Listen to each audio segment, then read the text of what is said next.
Well, hello. Today's movie is the 1985 classic Back to the Future.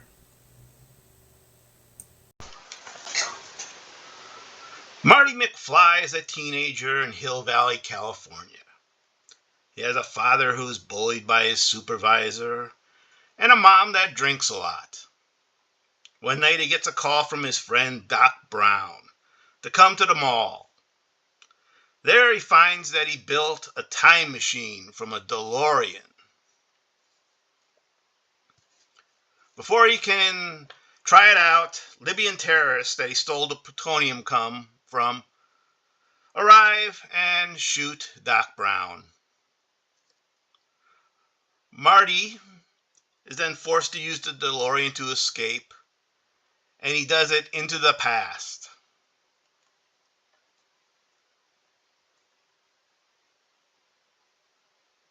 He finds himself in 1955.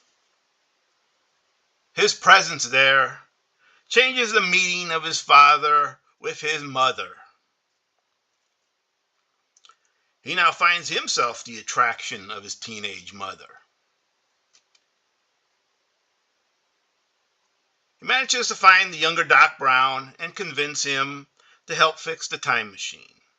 A lightning strike will occur that can generate the power needed. First, though, he has to get his mother and father together, or he won't exist. He comes on a plan to make inappropriate advances and have the father come to the rescue.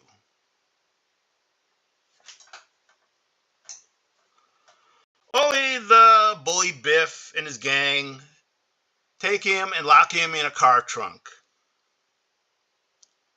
Now his father has to fight the bully Biff and manage to save his mother. He succeeds. Marty gets back to 1985 and finds out that his intervention saved Doc Brown's life. He also finds that his father is more assertive and successful.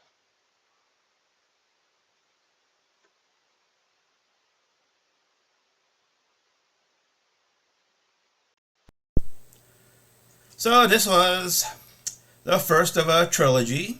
It was directed and wrote mostly by Robert Zemeckis. And he actually got this produced because of his success with Romancing the Stone. Before that, they didn't think this movie was very raunchy enough because, back in the 80s, that's kind of what all comedies were. And it shows you a lot of what the people in charge of movies know about. And of course, supposedly Eric Stoltz started out as the character Marty McFly, but he just played it too serious. So they actually went with Michael J. Fox, who was getting very successful in the sitcom Family Ties. Some interesting stuff. It, of course, was a huge success. It was the highest grossing film in 1985. Budget of 19 million. They made over like 388 million. And God knows how much more they made since then. And of course it went on to go, besides two more sequels for a trilogy. It had like a theme park ride, video games, animated TV series in the 90s. Apparently, even had Christopher Lloyd and Mary Steenburgen do the voices for it, and a Broadway musical. It won one Academy Award for Best Sound and was nominated for 3 others. And it's interesting that, they had product placements in this like Pepsi and Texaco and that, but they never actually got paid for it. They just did it, which I would have thought, at least they try to get some money out of that. Now, obviously, I think everybody's seen this movie. It's extremely popular. I think it's probably one of the best trilogies that was ever filmed. And, for the most part, watching it again, like I've always done, it's very, it hasn't really dated itself.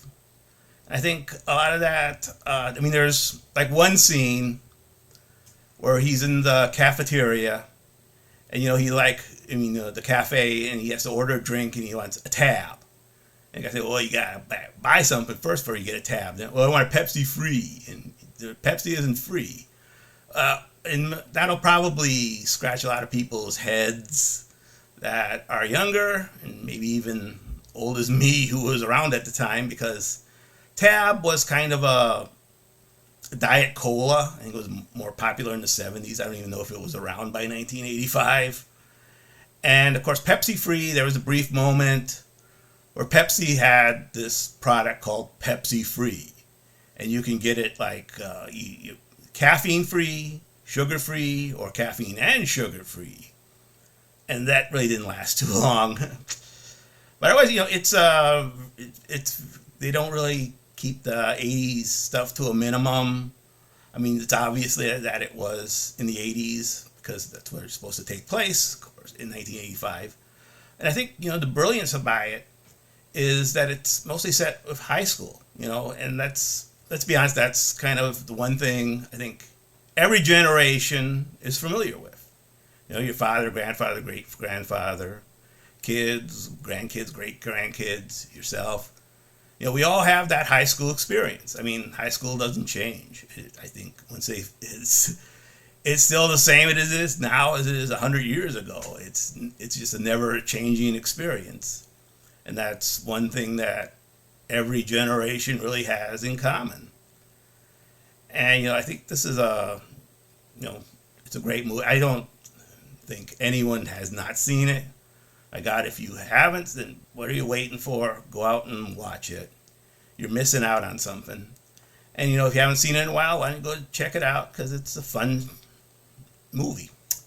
And if you've stuck with me this long, well, thanks a lot. You're a unique individual.